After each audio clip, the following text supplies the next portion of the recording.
বাস্তু পাহাড়ের উপর গৃহ নির্মাণের সঠিক পদ্ধতি। নমস্কার বন্ধুগণ, আশা করি ঈশ্বরের কৃপায় আপনারা সবাই ভালোই আছেন। আমি রামপ্রসাদ ব্যানার্জি কলকাতা থেকে বলছি। আজ আমি বাস্তু অনুযায়ী পাহাড়ে গৃহ নির্মাণের সঠিক পদ্ধতিগুলি নিয়ে আলোচনা করব। বর্তমান যুগে পাহাড় বা উঁচু জায়গায় গৃহ এবং অন্যান্য নির্মাণ কার্য করা হচ্ছে। তবে এখানে নির্মাণ কাজ বাস্তু নিয়মগুলো মেনেই করা উচিত।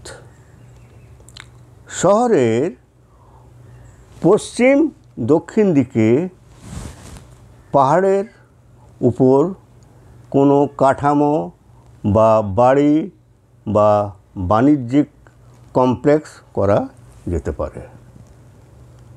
তবে শহরের যেসব পাহাড় উত্তর পূর্ব বা উত্তর দিকে থাকে সেসব জায়গায় নির্মাণ কাজে নানান বাধার সৃষ্টি হয়ে থাকে।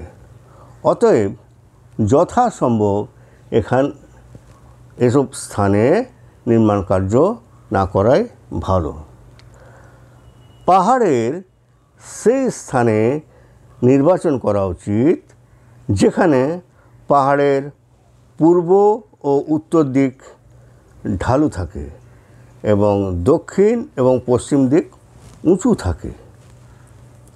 যদি কোনো পাহাড়ের পূর্ব ও উত্তর দিকে কোনো নালা, নদী বা সমুদ্র থাকে তবে এইসব পাহাড়ে যে কোনো নির্মাণ কাজ করলে তা শুভ ফল পাওয়া যায়।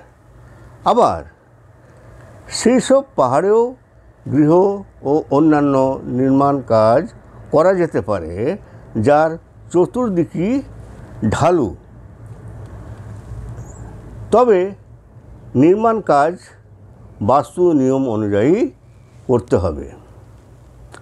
পাহাড়ে যদি বাড়ি তৈরি করতে হয় তাহলে কোনো বাস্তু বিশেষজ্ঞের পরামর্শ নিয়েই করা উচিত।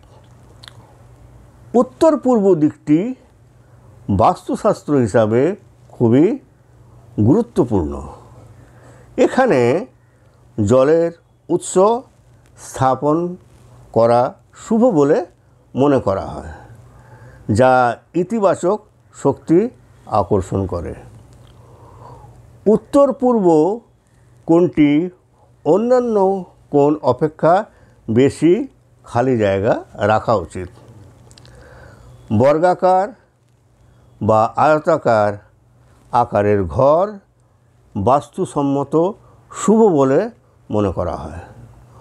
অনিয়মিত এবং ত্রিভুজাকৃতি আকৃতির এড়িয়ে যাওয়াই উচিত।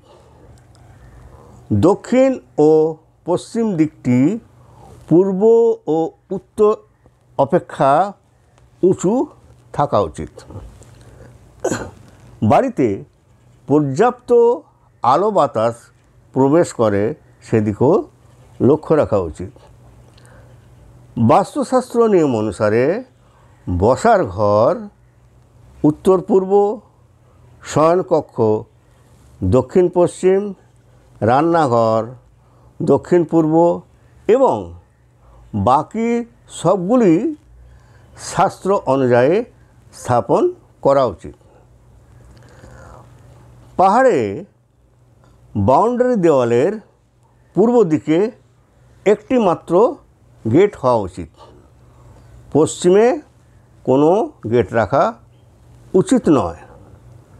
জমির প্লটটির উত্তর পূর্ব ঢালু এবং দক্ষিণ পশ্চিম উঁচু রাখা উচিত। প্রয়োজন হলে মাটি দ্বারা ঠিক করে নেওয়া উচিত। পাহাড়ে নির্মাণ কার্য শুরু করার আগে প্লটটির ভিতরে থাকা গাছপালা আবর্জনা সব পরিষ্কার পরিচ্ছন্ন করে নেওয়া উচিত। এইভাবে বাস্তু নিয়ম অনুযায়ী পাহাড়ে নির্মাণ কাজ করলে শুভ এবং অবশ্যই ভালো ফল পাওয়া যাবে। ভিডিওটি যদি ভালো লেগে থাকে তাহলে ভিডিওটি লাইক ও শেয়ার করবেন এবং চ্যানেলটিকে সাবস্ক্রাইব করার জন্য অনুরোধ রইল। ধন্যবাদ।